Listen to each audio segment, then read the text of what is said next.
힘을 가져오고 새롭게 힘을 만들어낸다. 끊임없는 변화, 이것은 힘의 이동을 말한다. 변화가 오고 있는 엄청난 변화의 물결이 도전해 오고 있는데 그걸 느끼지 못하는 건 잠자고 있기 때문에. 우리는 지금 어디에 서 있는가? 이 질문은 우리의 공간적 정체성을 묻는 질문이면서 동시에 시간적 정체성을 묻는 질문이기도 합니다. 그런가 하면은 우리의 영적 상태, 영성이라고도 말하죠. 그러니까 영적 상태의 그러한 건강 상태를 점검하는 문진이라고 아시죠? 네. 체크리스트와 같은 것입니다. 창세기 3장에 보면 9절에서 하나님께서 내가 어디 있느냐 아담에게 그런 질문을 던집니다.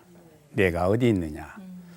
그러므로 오늘 제1강에 우리는 지금 어디 서 있는가에서 우리를 나 자신으로 나는 지금 어디 서 있는가, 이런 질문에 대한 정답을 찾아 나서는 우리 모두는 탐험자입니다. 옆에 분들과 인사 나누세요. 함께 갑시다. 함께 갑시다. 함께 갑시다. 경영학의 규제라고도 말하죠. 그 피터 드러커. 그 사람이 쓴 책 가운데 그 넥스트 소사이티라는 책이 있습니다. 넥스트 소사이티. 다음 사회는 어떤 사회일 것이냐, 아마 그런 타이틀이죠. 그 서문에 보면 이렇게 시작됩니다. 지난 50년 동안 이 지구상에서 가장 빠르게 그리고 확실하게 변한 나라가 있다. 그것이 한국이다. 그 다음 단락 바로 내려가면 또 이렇게 언급합니다. 향후 앞으로 20년 동안에 이 지구상에서 가장 빠르게 그리고 가장 확실하게 변할 나라가 있다면 그것도 한국이다. 전혀 충격을 안 받으시네요. 너무 충격을 받아서 그래요. 우리는 지금 이 지구촌에서 가장 빠르게 변하는 그 소용돌이 속에 우리가 지금 서 있습니다. 그런 그 변화, 그렇습니다. 미래학에서는 이 물결이란 말을 사용을 하는데 사실 미래학이라고 하는 것은 그 역사학에 포함되어 있었습니다. 그러나 최근에 관심들이 높아지니까 미래학이라고 해서 별도로 이제 독립이 됐습니다만은 제1물결 그러면은 이제 농경사회지요. 한 3,000년간을 주로 언급을 합니다. 제2물결 그러면 산업사회입니다. 한 300년, 스티븐이 이제 전기기 관차를 만들 때부터 그 다음에는 정보사회 혹은 지식정보사회. 이것은 이제 엘빈 토플러가 제3의 물결이라는 책을 내면서부터 보편화됐습니다. 제3의 물결 30여 년. 그러니까 지금 제3의 물결 지식정보사회가 끝나가는 그 끝자락에 우리는 지금 서 있는 것입니다. 제4의 물결은 무엇일까요? 머튼지라든지 이런 학자들은 통합사회가 온다, 생명공학사회가 온다 이렇게 말합니다. DNA를 비롯한. 근데 제5 물결은 제가 한 10여 년 전에 책을 하나 썼습니다. 제4 물결 다음에 제5 물결은 무엇일까? 로고스와 영성의 시대가 온다 그랬습니다. 로고스는 말씀이지요. 이제 성경의 모든 계시가 다 완성되는 그런 시대. 또 우리의 영적인, 지금은 뭐 이 세상의 사물적인 거, 세상적인 거, 육적인 것과 더불어 우리가 있지요. 제5 물결, 그것은 완전한 영적 세계가 온다 이렇게 얘기를 했습니다. 오늘 우리는 어디 서 있는가? 바로 이 제3의 물결이란 지식정보 사회의 끝자락이지만 제1물결, 제2물결, 제4물결, 제5물결이 전부 융합적으로 한데 어울려서 퓨전 물결. 그래서 정말 난해하고 정말 과거에 우리가 경험해 보지 못한 그런 물결에 지금 우리가 직면해 있는 것이지요. 그러면 이 물결의 특징은 뭐냐? 그럼 변합니다. 변한다는 것이죠. 가만히 있는 게 아니에요. 물결이 뭐 가만히 있으면 이미 그 물결이 아닙니다. 변한다. 변화에는 세 갈래의 특징이 있습니다. 첫째는 무엇이냐 그러면 빨리 변한다 하는 것입니다. 빨리 변한다. 예, 사실 2550여 년 전에 이미 다니엘이라고 하는 그 선지자가 얘기를 해놨습니다. 지식정보 사회를. 예. 다니엘서 12장 4절에 보면은 많은 사람이 빨리 왕래하며 지식이 더하리라. 예. 많은 사람이 빨리 왕래하고 지식이 폭발적으로 확산된다 하는 거 이미 얘기를 했습니다. 예, 지식정보 사회. 예, 빠르다. 그래서 이제 빅뱅이란 말들도 이제 뭐 천문학에서는 빅뱅이란 말들도 씁니다만은 빠르게 변한다. 걷잡을 수 없이 빠르게 변한다 합니다. 마이크로소프트사 회장인 누구지요? 빌 게이츠. 이렇게 수준 높은 학생들은 일찍이 제가 경험해 보지 못했어요. 예. 빌 게이츠가 뭐 한 두세 권의 책을 썼습니다. 미래로 가는 길을 비롯해서 그가 이제 최근에 썼던 책이 생각의 속도라는 책입니다. 생각의 속도. 거기 이제 부제를 보면은 디지털 신경망을 구축한다 그랬습니다. 우리는 빛의 속도가 가장 빠르다 이렇게 우리 초등학교 때 배웠습니다. 근데 지금은 빛의 속도보다도 수만 배 더 빠른 그 무엇이 있다? 그것이 생각의 속도라는 것입니다. 생각의 속도가 빛의 속도보다 빠른데 인터넷의 모든 접속이라든지 이런 것들이 이 생각의 속도만큼 빠르면은 모든 것이 다 끝난다는 겁니다. 빌 게이츠 회장이 하는 말이죠. 빨리 변한다 하는 것입니다. 지식이 1년 6개월 만에 배로 폭발한다 하는 그런 것이 벌써 10년 전에는 그런 데이터가 나왔습니다. 근데 지금은 하루 반 만에 세상의 지식이 배로 확대된다. 그러니까 하루 반 동안 여러분 가만히 있으면은 여러분이 가지고 있는 지식은 제로 지점에 내려간다는 겁니다. 그래도 상당히 기쁘네요. 네, 지식이. 네, 그렇습니다. 아는 것이 힘인 시대는 지났습니다. 생각하는 것이 힘이다. 예. 두 번째 변화의 특징은 무엇이냐? 그것은 총체적이라 하는 것입니다. 총체적. 네티즌이라든지 유비쿼터스라든지 뭐 N세대, 뭐 C세대, 뭐 X세대만 변한 것이 아닙니다. 지금. 예, 실버 세대까지 다 같이 변합니다. 서울만 변한 것이 아닙니다. 이제는 도심과 지방이라는 말 자체 구분이 무의미하게 됐습니다. 네, 난초를 기르는데도 컴퓨터의 모든 프로그램에 넣어서 난초를 길러야 됩니다. 예, 그전에는 뭐 사람이 가서 뭐 물뿌리개로 물을 주고 뭐 온도를 맞추고 했지요. 그건 전 근대적인 농사 방법이죠. 예, 바로 이렇게 총체적으로 변합니다. 예, 모든 쇼핑을 비롯해서 홈뱅킹이라고 하는 말이 벌써 옛날에 다 유행하지 않았습니까? 집에 자기가 앉아서 자기의 모든 통장을 다 관리하는 이런 세대. 총체적으로 변한다. 모든 분야가 변한다. 모든 계층이 변한다. 모든 연령이 다 변한다.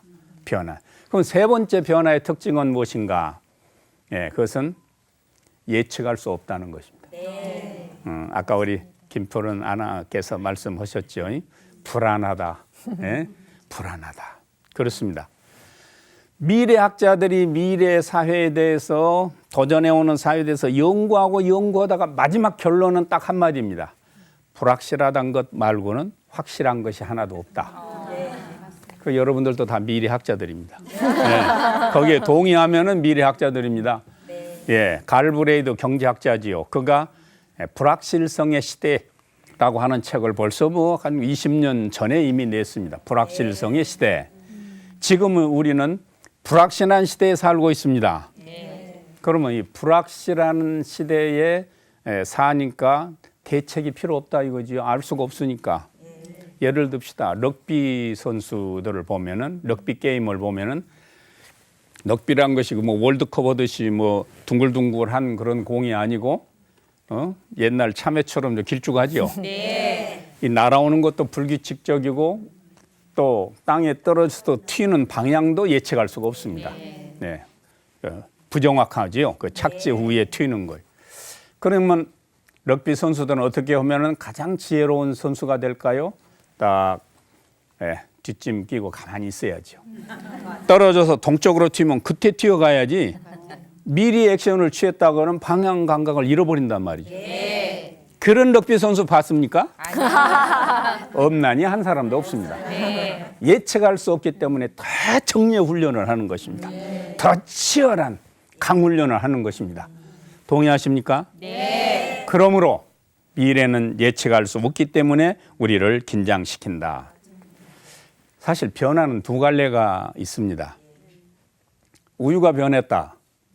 그러면 좋은 것이 나쁘게 변했지요. 네. 그 사람은 불통이야, 불통 두통거리였는데, 그 불통이 요즘 달라졌어. 변했어. 그러면 불통이 어떻게 된 겁니까? 소통된 거죠. 네. 우리나라 그래야 될 사람 많지요. 네, 그렇습니다. 변화는 무엇이든지 다 좋은 건 아닙니다. 네, 좋은 것이 나쁘게도 변하고 나쁜 것이 좋게도 변한다 하는 것에 대해서 우리는 먼저 긴장해야지 변화를 무조건 다 우리가 찬성하고 따를 수는 없다 하는 것입니다. 그런데 이 변화는 힘을 가져오고 새롭게 힘을 만들어낸다. 그래서 이제 미래학자들이 쓴 책에 보면은 힘의 이동, 권력의 이동 그런 책이 있습니다. 파워 쉬프트지요. 힘이 이동하고 있다고요. 옮겨가고 있다고요. 힘이. 네. 그전에는 힘이 이 편에 있었는데 이 힘이 이제 이쪽으로 간단 말이죠. 네. 또 이쪽으로 갔던 힘이 이제 또 이쪽으로 옮겨간다. 왜 그렇게 옮겨가느냐? 농경사회의 힘은 신체가 건강해야 많은 그런 농사 일들을 할 수가 있지요. 펄벅 여사가 쓴 유명한 소설이 있지요. 무엇이죠? 돼지. 이렇게 질문을 잘한 분들은 또 처음 봤어요. 돼지래요, 어느 분이. 돼지. 돼지, 토지 뭐 여러 가지가 나오네요. 토지는 박형. 이렇게 수준 높은 분들도 처음 봤어요. 그 돼지에 보면은 주인공, 남자 주인공 왕룽이가 아내를 구하러 갑니다. 황부잣집에서 일하고 있는 소녀를 이제 아내로 맞이하기 위해서 갑니다.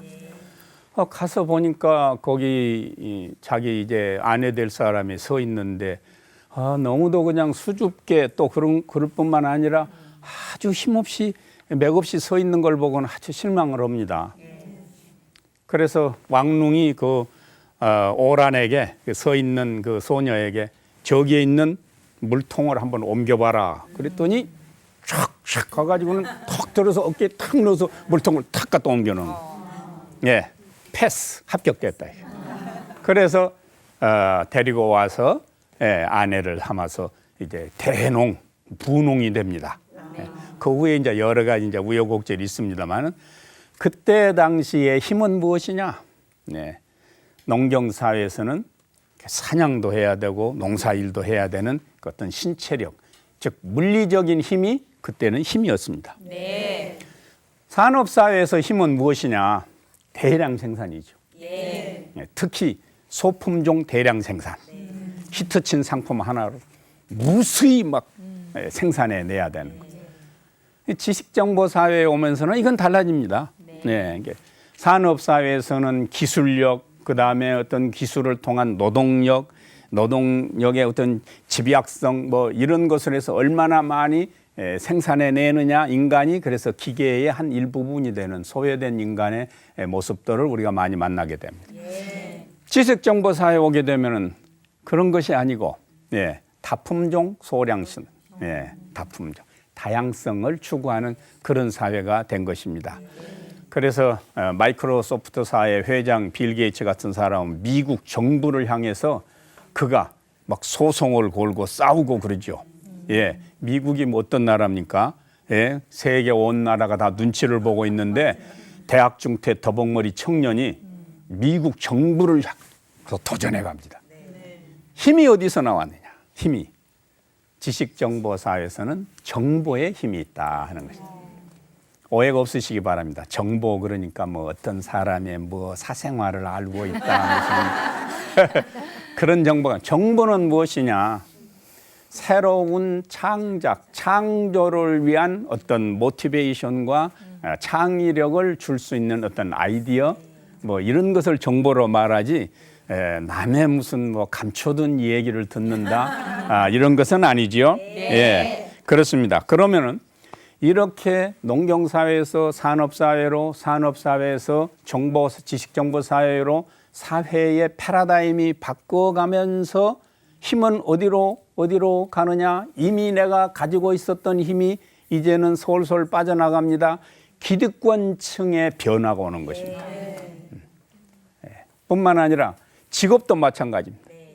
나는 이건 철밥통 평생 직업으로 생각을 했는데 오늘 아침에 보니까 그것은 아주 인기 없는 직업이 되는 것입니다. 예. 그래서 뭐 뜨는 직업 100종, 지는 직업 100종 그런 말 있지 않아요? 예. 끊임없이 새로운 그전에는 전혀 들어보지 못했던 새로운 직업들. 그래서 요새 대학에서는 요새 이제 폐과가 된 것들이 참 많아요. 학생 모집이 안 된다는 것이죠. 직업 전선과 연결이 되지 않으니까. 변화입니다. 변화. 끊임없는 변화. 이것은 힘의 이동을 말한다. 예. 그런데 이쯤에서 우리는 그 어떤 변화에 대한 불감증을 한번 진단을 해볼 필요가 있어요. 정말 우리는 변화에 대해서 예민하게 깨어 있느냐, 예민한 촉각을 세우고 있느냐 하는 스스로를 한번 진단해 볼 필요가 있습니다. 자가 진단을 해볼 필요가 있어요. 예, 요나서 1장에 보면은 두 사람이 등장합니다. 두 리더라고 해도 좋아요. 두 지도자라고 해도 좋아요. 두 사람. 예, 한 사람은 배 밑층에 가서 깊이 잠들어 있고, 한 사람은 이게 공동체의 위기가 지금 뭐 그게 파손 직전이니까 뭐 모든 방법을 동원해서 어떻게 하면은 우리가 이 공동체가 위기를 돌파할 수 있는 길이 무엇인가라는 데 노심초사합니다. 네. 그런데 배 밑층에 가서 곤히 잠들어 있는 사람은 그런 위기와 그런 뭐 풍랑과 이런 걸 느끼지 못하지요. 변화가 오고 있는데. 엄청난 변화의 물결이 도전해 오고 있는데 그걸 느끼지 못하는 건 잠자고 있기 때문에.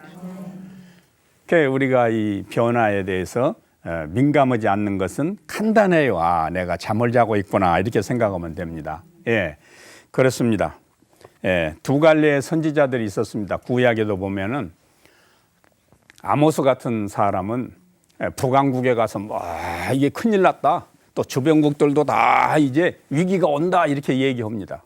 미래를 내다보는 미래를 통찰한 사람의 메시지지요. 그런데 아니다. 그럴 리가 없다. 편안하다. 네, 지금이 좋다. 이대로가 좋사오니. 네. 아마샤라고 하는 똑같은 선지자입니다. 아마샤. 아모스가 아니고 아마샤. 똑같은 선지자입니다. 예레미야 시절에도 있었습니다. 예레미야가 미래에 대해서 어쩌면 우리는 지금 저 이방 나라에 잡혀가서 70년 후에나 돌아오게 될지도 모르겠다.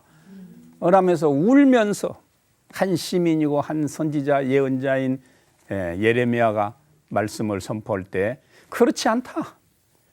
혹시 몇 사람이 잡혀가더라도 2년 내에 되돌아올 것입니다. 라고 권력에 붙어서 아주 달콤한 말을 했던 선지자가 있습니다.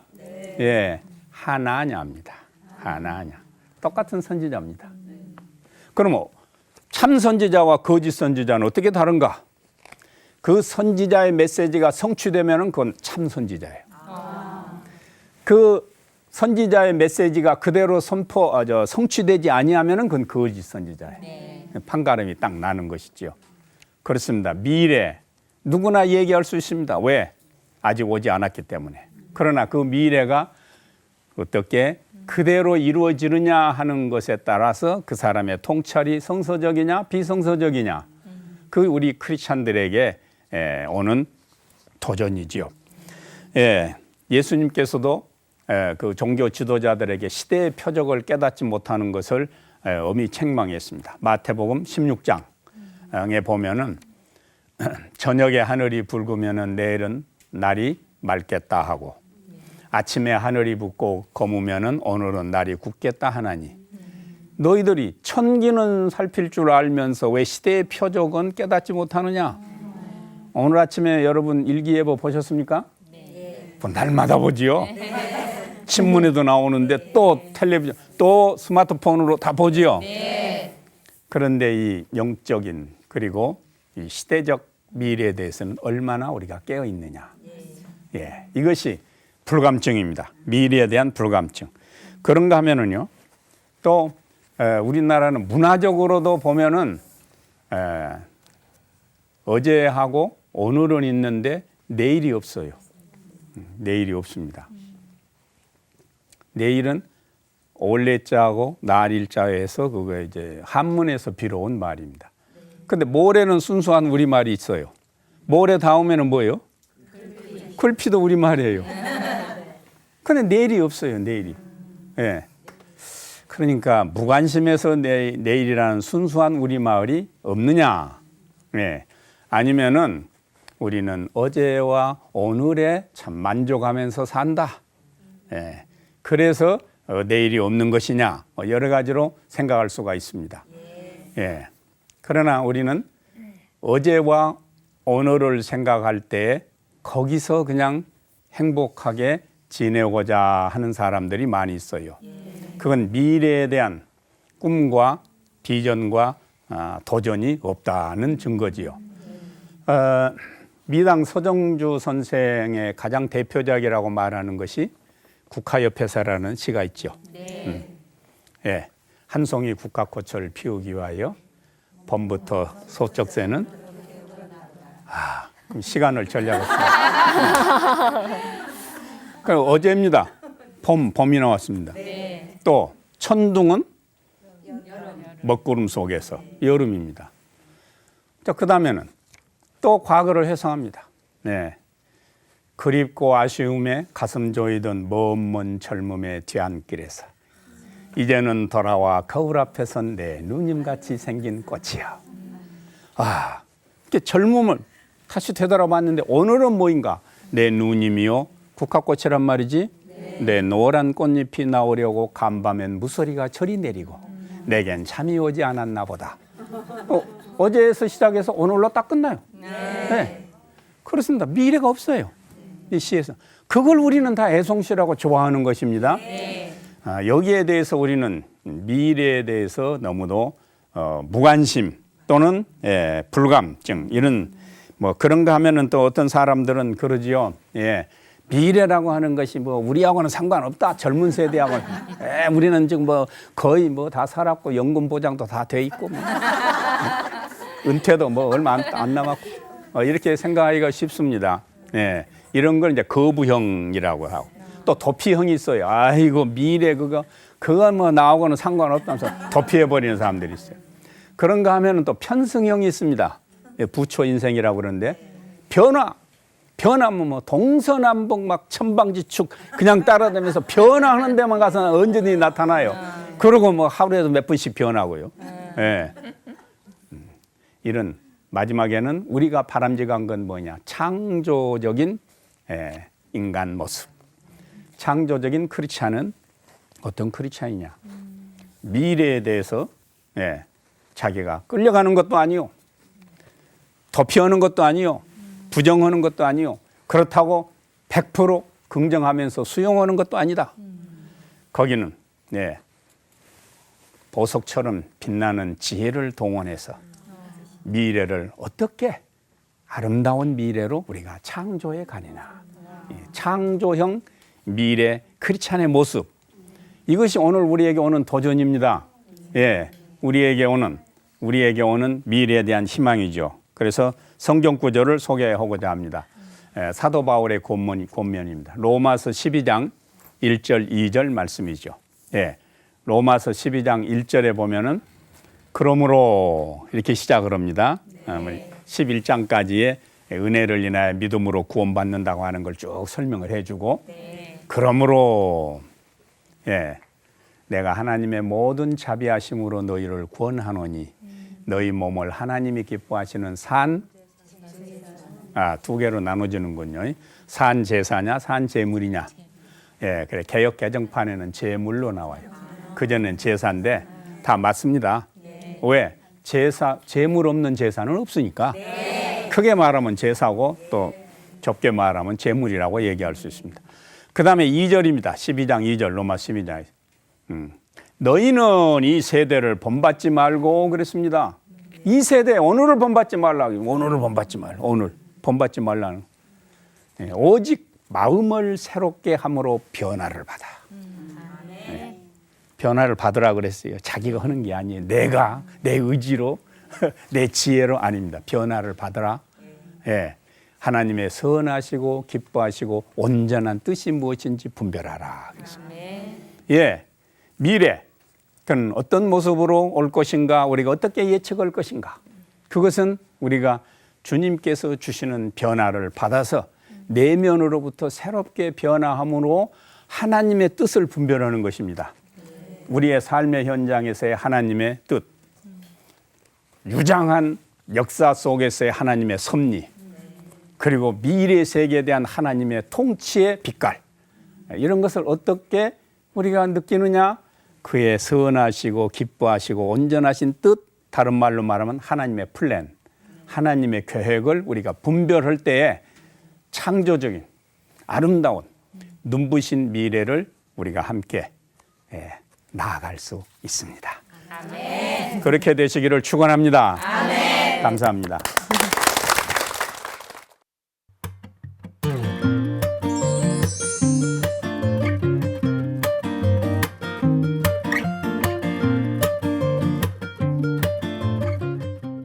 지나친 비관주의, 지나친 부정적인 시각도 우리가 경계해야 됩니다. 냉철한 통찰이 필요하지요. 하나님은 무엇을 원하느냐? 완전한 순종. 순종을 함으로 그가 어떤 미래를 장밋빛 맞이하게 됐습니다. 미래는 살기 좋은 세상으로 열릴 것이다. 네, 부드럽고 나근나근하고 달콤하고 그건 우리의 소망입니다. 네. 우리의 소망과는 아무 상관없이 미래는 자기의 빛깔로 자기의 그런 모습으로 열리게 됩니다. 네. 그것이 우리를 긴장시키고 우리로 하여금 미래에 무관심하게 살 수 없는 이유 중에 하나지요. 네. 예, 두 가지 견해가 있습니다. 미래학자들이 대개 이제 두 갈래로 나누어지는데 미래는 살기 좋은 세상으로 열릴 것이다. 장밋빛 견해라 그럽니다. 예. 아니다. 미래는 참으로 암울하고 살기 힘든 세상이 올 것이다. 잿빛 견해. 예. 먼저 장밋빛 견해를 말하는 사람들의 근거는 무엇이냐 하면은 과학이 발달하고 있다. 그렇기 때문에 우리의 모든 문제가 과학으로 다 해결될 수 있다. 생활의 편리함에서부터 시작해서 우리의 그런 삶 자체, 이 모든 것들이 과학 발달과 함께 갈 수 있다. 특히 3T라고 말합니다. 3T는 IT, BT, NT를 일컫는 말인데 IT는 그 인포메이션 테크놀로지, 정보 기술이지요. 네. BT는 바이오 테크놀로지라고 그래서 이제 생명공학 기술입니다. 예. 건강 문제라든지 이런 문제. 그다음에 이제 NT는 그 나노 테크놀로지라고 그러는데 초미세 과학 기술입니다. 그 나노란 말이 이제 그 이태리에서 그 라노스라고 하는 말에서 나온 건데 나노스 그러면 난쟁이. 예, 우리 김 아나운서하고는 전혀 딴판이에요. 예. 그 나노스 이게 큰 것을 작게 하는 초미세 과학 기술. 이거 이제 3T라 그래서 NTBT, IT 이렇게 이제 말합니다. 그런데 이 기술들이 세 개가 융합이 되면은 가공할 그런 결과를 가져온다는 것입니다. 예, 인포메이션 테크놀로지는 이미 말씀드렸습니다만 정보의 그런 빠른 소통, 예, 그것으로 인해서 얼마나 우리가 이 변화된 세상을 예측할 수 있는가. 그 다음에 이제 그 BT는 생명 연장인데요. 이 BT하고 NT 그러니까 생명공학하고 초미세 과학기술이 딱 손을 잡으면은 헬리콥터 같은 그러니까 10만 분의 1mm, 10만 분의 1mm만큼 작은 그것이 우리 혈관 속에 들어가서 혈관을 헬리콥터를 타고 순회하는 것처럼 다닙니다. 그러다가 어느 지점에 가서 이것은 향후 이 사람이 50년 이후에 혹시 암세포로 발전할 가능성이 10,000분의 1이라도 있을 것 같다. 그러면 거기서 치유를 해버리는 거예요. 치료를. 우와. 예, 그러니까 이 초미세 과학기술이 얼마나 가공한 것인가. 어느 병원에 가면 그런 거 할 수 있나요? 2차 대전 때 후에 이제 일본이 패망하지 않았습니까? 네. 그 일본 과학자들이 억울한 거예요. 우리도 맨하탄 프로그램, 맨하탄 프로젝트, 즉 이제 핵폭탄을 우리도 만들 기술이 있었는데 만들어낸 지식 없어서 정책적으로 수립이 안 돼서 못 만들었다. 그래서 자기들이 과학 기술을 증명하기 위해서 머리카락을 하나 뽑아가지고 길게 세 갈래로 딱 쪼갰어요. 그래가지고는 이제 독일에 있는 과학자 협회에다가 탁 보냈습니다. 그거. 우리 일본이 얼마나 이게 이 과학 기술이 발달했는지 아느냐? 우리가 과학자가 없어서 우리가 진 게 아니다 하는 걸 보여주려고. 얼마 후에 독일 과학자 협회에서 회신이 왔는데 열어봤더니 일본 과학자들이 머리카락 하나를 세 갈래로 길게 쪼갰던 그 안에 전부 홈을 파가지고 보내왔다는 것이죠. 그래서 일본에서 역시 독일이 앞섰다 해서 그 동경대 이런 데서는 그때 뭐 서너 배의 월급을 더 주면서 독일 과학자들을 교수로 청빙한 이건 사실입니다. 실제로 있었던 얘기들입니다. 그런 그 축소지향의 문화, 일본 문화가 이제는 우리 한국이 더 앞서가고 있다 하는 것입니다. 그래서 이제 줄기세포 무슨 그런 젓가락으로 뭘 잡아내고 뭐하고 하는 거 한국이 초미세 과학기술의 가장 선두에 지금 서 있다는 것입니다. 이것이 축복이냐 저주냐. 항상 우리는 한쪽으로만 볼 수가 없다. 그러나 과학이 발전함으로 이런 모든 것들을 해결하고 질병을 정복할 수 있어서 살기 좋은 장밋빛 미래가 온다. 그 다음에 또 조건은 뭐냐? 근거는 뭐냐? 경제가 성장한다 이거죠. 우리가 어렵다 그럽니다. 뭐 기업이 어렵다, 가게가 어렵다, 시장이 어렵다, 여러 가지 금융관계 이런 거 얘기를 합니다. 그래도 보릿고개를 지나서 지금은 우리가 어떻게 하면은 적게 먹어야 되는가? 네. 그때는 못 먹었는데 이제는 어떻게 적게 먹어야 되는가? 예. 바로 이런 그 경제 성장으로 살기 좋은 세상이 올 것이다. 문화가 이제 향상되면은 우리가 문화를 다 향유할 수 있다. 문화. 예, 요즘은 얼마나 그 내주 문화가 폭발입니까? 무슨 영화가 1,000만을 돌파했다 그러잖아요. 굉장한 겁니다. 이게 문화 향유. 그러니까 살기 좋은 세상이 온다. 그 다음에는 서로 평화가 공존되기 때문에 살기 좋은 세상이 온다. 뮬러라든지 이런 사람이 그 문명의 공존이라고 하는 책에서 그렇게 말합니다. 이제 더불어 살기 위해서 서로 이제 협력하기 때문에 살기 좋은 세상이 온다. 범죄가 사람이 많이 인구가 늘어나니까 범죄가 있겠지만 첨예 과학 기술을 동원해서 범죄자를 잡기 때문에 범죄가 앞으로 줄어든다. 그러니까 좀 더 자유로운 가족적인 분위기에서 살 수가 있다. 그런가 하면은 또 이제 변화라고 하는 것은 새로운 기회를 창출할 수 있게 한다. 그렇잖아요. 변화가 없으면은 어떻게 우리가 새로운 기회를 만들 수 있느냐. 플라톤이 그런 얘기를 했어요. 선장이 나이 많아서 눈이 좀 어둡고 귀도 멀고 판단력도 흐려졌다 이거예요. 그러니까 선원들이 할 일은 저 선장께서 언제 사라지는가 그것만 보고 있다 이거죠. 왜? 선장이 사라지면 그 다음에 포지션이 하나씩 전부 승진이 되니까. 예. 예. 그런 논리를 여기다 적용을 한다 그러면 변하지 않는 쪽에 있으면은 거기는 새로운 것을 창조할 수 있는 기회가 없다. 이렇게 보는 면으로 장밋빛 견해를 얘기하는 사람들이 있습니다. 예. 그리고 이제 미래는 부드러운 문화가 올 것이다. 그래서 여성 문화, 지금도 이제 여성 문화가 폭발적입니다만은 여성 문화, 감성 문화, 예. 그다음에 스펙보다는 스토리 문화, 예. 그다음에 이성적인 논리적인데 호소하는 것보다는 정적인데 호소하는 것. 예. 그러니까 미래는 막 남성적인 그런 문화가 아니고 여성적인 문화니까 얼마나 나긋나긋하고 섬세하고 다사롭고 느긋하고 포용성이 높고 또 용서의 물결이 넘치겠느냐. 아, 동의하시는군요.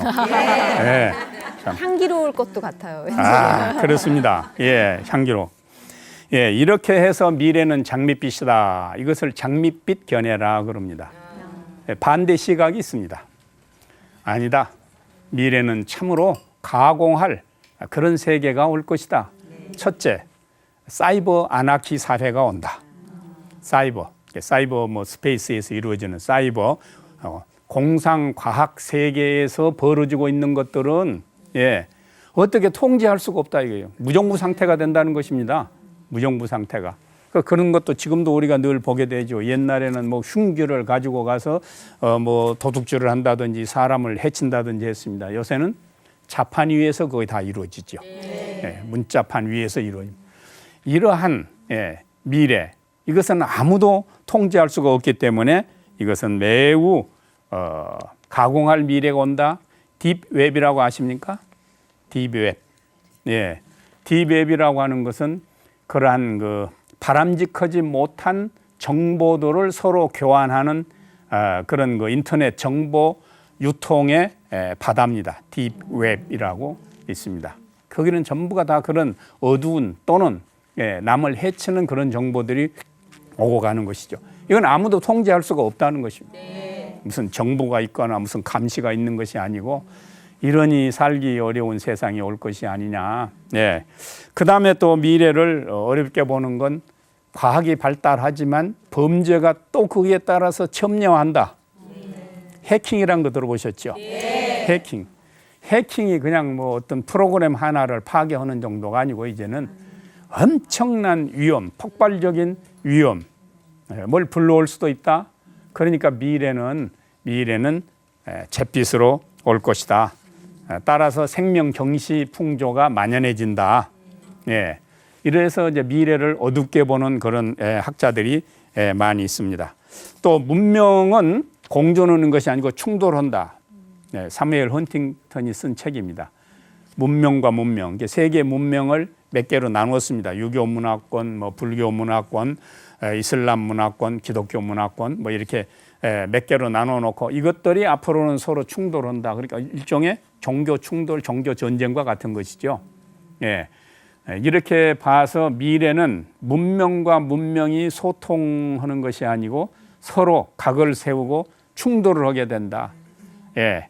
그런 상황 속에서 많은 그러한 폭력이 또 뿐만 아니라 어떤 전쟁도 우리가 불사하는 그런 세대가 올지 모른다. 또 미래에 대해서 어둡게 보는 사람들이 공해 문제를 어둡게 봅니다. 공해. 어떤 미래학자는 중국이 점점 산업화가 되고 GNP가 올라갈수록 한반도에 살기는 어렵게 된다. 어렵게 된다는데 별로 안 놀라시네. 네. 왜 어려우냐? 공해가 한반도를 다 덮은다는 거죠. 산업 공해가. 네. 산업 사회를 넘어떠서 중국이 빨리 정보 사회로 가게 되면 공해가 없어지겠지요. 네. 그러니까 그런 그 미래의 공해, 한반도뿐 아니고 온 세계가 이 공해에 이제 시달리게 될 것이다.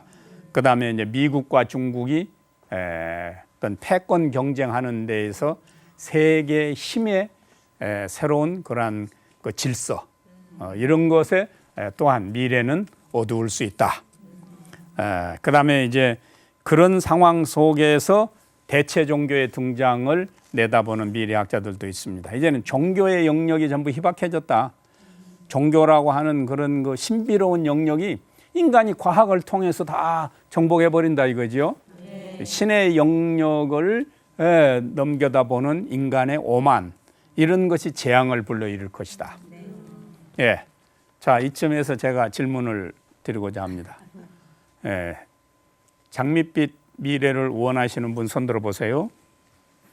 예, 네. 잿빛 미래를 원하시는 분 안 계시는군요. 그러면 장밋빛으로 미래가 열리겠다고 생각하신 분 손 들어 보세요.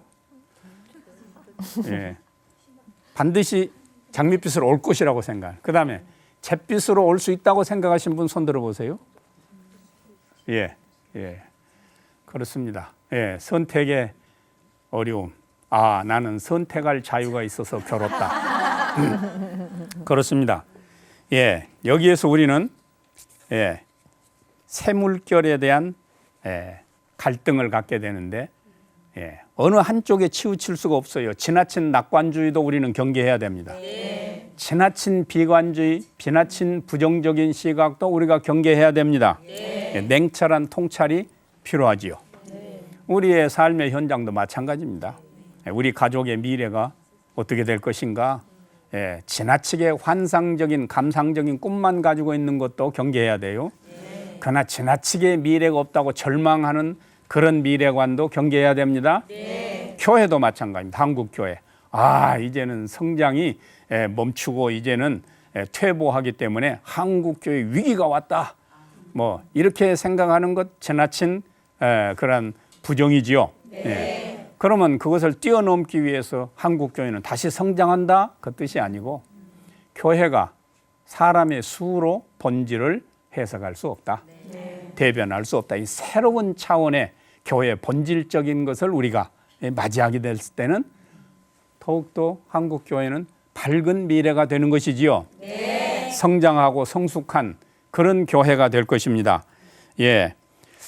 그러면은 이 새 물결의 변화 앞에 부정적으로 열릴지 긍정적으로 열릴지 또는 말이지 잿빛으로 열릴지 장밋빛으로 열릴지 모르기 때문에 우리는 엉거주춤하는 것이죠. 우리는 지금 어디 서 있는가? 지난 시간에 질문을 드렸는데 우리는 장밋빛 쪽 한 발, 잿빛 쪽 한 발, 이것이냐 저것이냐, 어느 것을 선택해야 될 것이냐, 이것을 이제 갈등이라 하는데, 갈등이라는 말은 치깔자하고 등나무 등자거든요. 이게 칡넝쿨하고 등나무 능쿨은 서로 반대로 감고 돌아갑니다. 그 둘이 엉켜놓으면 하나는 오른쪽으로 돌고 하나는 왼쪽으로 도니까 엉켜버려. 그게 갈등입니다. 갈등. 누가복음 5장에 보면은 예수님께서 베드로를 부릅니다. 깊은 데로 가서 그물을 내려 고기를 잡으라. 누가복음 5장 1절에서 11절까지 그 이야기가 나오는데, 베드로는 얼마나 갈등을 느꼈겠어요. 바다의 사나이지 않아요? 근데 무채 사나이, 목수의 아들 목수가 와서 말이지, 대어부, 자기 바다 사나이에게 그것도 또 자기 배를 말이지 무임승차 해가지고는, 무임승선 해가지고는, 아니 배 주인은 난데 명령은 딴 사람이 하는 거예요. 객이 하는 거예요. 주는 내가 있는데. 그렇지만 반신반의하지만, 그렇지만 말씀에 의지해서 가겠나이다 하고 가서 그물을 내려서 엄청난 만선을 이루지요. 만선을 이룬 다음에 또 갈등이 있는 거예요. 5절에서 선생이여 예수님을 보고 그러더니 8절에 가니까 주여 그런단 말이지. 선생과 주 갈등이 변화가 온 것입니다. 마음의 심경의 변화가. 그 다음에는 나를 떠나소서, 나는 죄인입니다. 베드로 잘못한 거 없지 않아요. 배도 그냥 예수님께서 그 설교 무대로 쓰시겠다 그러니까 그냥 쓰시옵소서 내드렸고, 그 다음에 깊은 데로 가라 그러니까 지금 시간에 깊은 데 가서 고기를 잡는 시간이 아님에도 불구하고 어부가 목수의 말을 듣는 거 이렇게 잘 했어요. 결과도 좋습니다. 결과도 그냥 가득 수산물 어획고가 높아졌단 말이지. 그러면 이래야지 주님 부디 말씀하옵 드리옵나니 우리를 떠나지 마시옵소서. 우리와 함께 계시옵소서. 이제는 우리의 방법이 아니고 예수님의 방법으로 고기를 잡겠습니다. 그래서 세계 선교를 앞당기십시다. 11조가 뭡니까? 10에 9조라도 드리겠습니다. 뭐 그래야 될 거, 그래야 앞뒤가 맞는데 나는 죄인입니다. 나를 떠나소서 하는 것입니다. 그냥 선생에서 주님으로의 갈등, 주님과 함께냐 주님과 이별이냐의 갈등, 이런 베드로의 갈등은 계속 깊어집니다. 십자가를 지시겠다고 할 때 마가복음 8장에서 또 갈등이 일어납니다. 예, 또 사도행전 10장에 보면 고넬료 집에를 가야 되느냐 말아야 되느냐 갈등이 있습니다. 교회사에서 보면은 로마에 가서 복음을 전하다가 로마를 떠나고자 하지 않았어요? 그래서 주여 어디로 가시나이까 주님을 만나서 거의 쿠오바디스 도미네라고 하는 거기서 나옵니다. 자, 갈등 그렇습니다. 장밋빛으로 미래가 열릴 것인지 잿빛으로 열릴 것인지, 정답은 간단합니다. 장밋빛 미래를 위해서 나는 액션을 취한다. 나는 장밋빛 미래를 위해서 나의 지혜를 모은다. 베드로에게서 그 지혜를 배워봅시다. 베드로는 무조건 순종을 했습니다. 순종을 함으로 그가 어떤 미래를? 장밋빛 맞이하게 됐습니다. 자기뿐 아니고 자기와 한 동업자도 다. 그래서 11절에 보면 누가복음 5장 11절에 보면 그들이 배를 무태다가 대고 모든 것을 버려두고 예수를 따르니라. 조천이라. 새로운 변화의 새로운 세계가 지금 열리는 것입니다. 새로운 문화가 지금 비롯되는 것입니다. 새로운 패러다임이 그들에게 지금 열리는 것입니다. 그렇습니다. 순종입니다. 순종. 이것이냐 저것이냐, 거기에 정답은 순종인데 이미 구약 성경에 여러 번 강조하고 있습니다. 신명기 28장이 대표적이죠. 신명기에는 많이 나옵니다. 그러나 28장이 대표적인데 1절에서부터 나옵니다.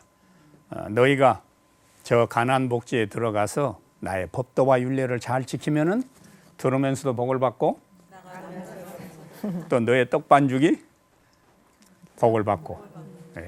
그런데 그 반대로 율례와 법도를 지키지 아니하면은 어떻게 된다? 저주를 받는다 그랬습니다. 그러면 뭐예요? 이거 이프용법이에요. 이프예요. 만약 너희들이 이렇게 하면은 복을 받을 것이다. 그렇지 아니하면 너희가 저주를 받을 것이다. 이게 정답입니다. 간단합니다. 자, 보십시다. 요한복음 15장 7절. 요한복음 15장 7절. 요한복음 15장은 참포도나무 비유가 쭉 나오는데 그 7절에 보면은 예수님께서 이렇게 말씀하십니다. 너희가 내 안에, 내 말이 너희 안에 거하며. 여기까지가 조건절이에요. 영어 성경에 보면 2% 시작이 돼요. 조건절. 그 다음에는 문장이 바뀌죠. 무엇이든지 원하는 대로 구하라. 그래야면 다 이루리라. 얻을 것이다. 받을 것이다. 그냥 앞에 거 딱 잘라내고 무엇이든지 원하는 대로 구하면 준다. 여기에 익숙해졌을 때 우리는 미래를 무분별하게 인식할 수밖에 없어요. 어떻게 우리가 이 if 용법을 내 것으로 만드느냐? 내가 주님 안에 살고 있느냐? 주님의 말씀은 곧 인격이니까 주님의 말씀이 내 안에 살고 계시느냐? 그렇습니다. 미래, 장밋빛이냐 잿빛이냐, 그것은 바로 내가 누구 안에 있느냐, 내가 어떻게 있느냐. 다시 말하면 순종이지요. 오늘의 키워드는 순종이라는 것으로 우리가 집약을 하게 됩니다. 순종. 시간이 없으니까 순종에 대해서 조금만 언급을 하겠습니다. 순종 대단히 좋습니다. 우리 다 순종 잘하지요? 순종에 틈새가 있습니다. 따라하십시다. 순종의 틈새. 순종의 틈새. 아브라함 순종했습니까? 안 했습니까? 순종했어요. 했습니다. 예, 내 친척 본토 아비집을 떠나라 했는데 갈대아 우리서 떠나서 하란에 가서 자기 아비 데라가 죽자 그다음에 이제 헤브론 쪽으로 내려옵니다. 본토도 떠났습니다. 아비집도 떠났습니다. 아버지 집도 떠났습니다. 그런데 친척 하나는 달고 오지요. 누굽니까? 롯을 하나 달고 옵니다. 그러니까 순종은 했는데 갈 바를 알지 못하고 순종해서 왔는데 그 틈새가 하나 있었어요. 틈새라고 하는 것을 이제 한문으로 틈자는 틈새 틈자가 있어요. 그거는 문문자 안에 말맞자가 하나 써져 있어요. 예, 거의 틈새 틈자거든요. 문에 조금 문틈이 있으면 말이 확 뛰어 들어온다는 것이. 예, 그러니까 순종은 좋은데 내가 온전한 순종을 드리지 못했을 때 틈새가 있다는 겁니다. 미리암 보세요. 얼마나 사랑스러운 여선지자입니까? 예, 출애굽기 15장에 보면은 최초의 여자 선지자로 미리암이 나옵니다.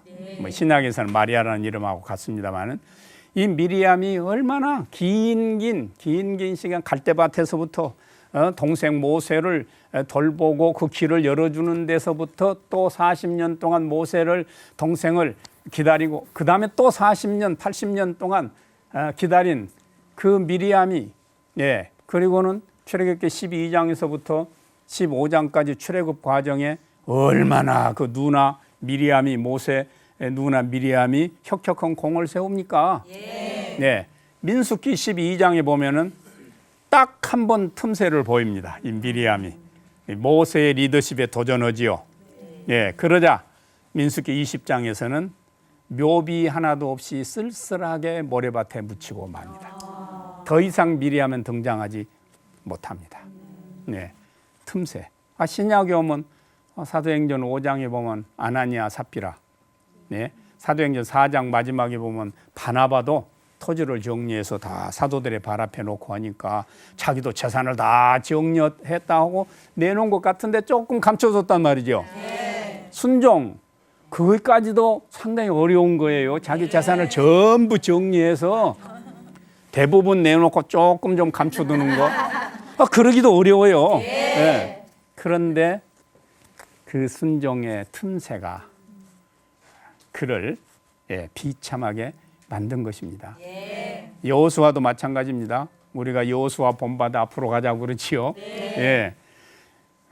신명기에 보면은 7장 이후에 여러 번 나옵니다. 가나안 복지에 들어가서는 거기에 있는 그 가나안 족속들을 전부 쫓아내라. 예, 특히 7 족속을 쫓아내라. 아모리 족속이라든지 가나안, 여부스, 또 뭐 히위, 헷 족속, 브리스 족속, 기르가스 족속. 뭐 더 많이 있어요. 대표적인 7 족속들 완전히 쫓아내든지 진멸하라고 그랬어요. 그런데 그렇게 했느냐? 예, 여호수아서 다음에 사사기 1장, 2장을 보면은 누구는 어느 족속은 뭐 저기 철번거가 있으니까 골짜기에 조금 있고 또 어느 족속은 어디 조금 있고 어디 조금 어찌 조금 남았다 그랬어요. 그다음에 이제 1장, 2장으로 넘어가게 되면은 그것들이 우상을 섬기는 그 원주민들이 이스라엘 백성의 옆구리의 가시와 올무가 되었느니라. 그래서 사사시대는 딱 7번 주변국들이 우상을 섬기는 이스라엘 백성들을 침범해 들어오지요. 그러면 또 사사를 세워서 하나님께서 또 물리쳐줘요. 7번 딱 반복이 됩니다. 순종 대단히 좋습니다. 순종 대단히 아름답습니다. 순종, 그것은 우리로 하여금 장밋빛 미래를 오게 하는 우리의 조그마한 액션일 수 있습니다. 그런데 그 순종에 틈새가 있는 것, 그것을 우리는 경계해야 됩니다. 그것을 위해서 예민한 우리의 통찰력이 필요한 것입니다. 하나님은 무엇을 원하느냐? 완전한 순종, 온전한 순종. 어떻게 우리가 그게 할 수 있습니까? 우리 인간이 어떻게 할 수 있습니까? 예, 주님께서 말씀하셨습니다. 사람은 할 수 없으되 하나님께서는 하실 수 있느니라. 은혜를 인하여 믿음으로 구원받은 것처럼 하나님의 은혜와 사랑 안에서 그 성령의 은사 안에서 여러분들은 참으로 온전한 순종의 선한 도구가 되기를 축원합니다. 네, 감사합니다.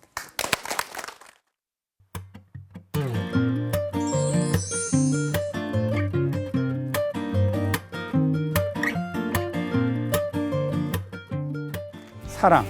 사랑이 리더십의 첫 번째 덕목인 것입니다. 그리스도 안에서 통일되게 하시는 것, 그것을 위해서 주님이 이 땅에 오셨습니다. 한 사람 예수 그리스도를 중심으로 한 지체가 되는 공동체.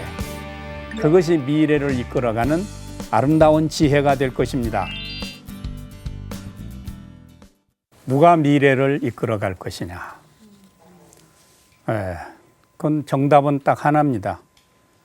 미래를 만드시고 미래를 또한 통치하시는 분이 이끌어갑니다.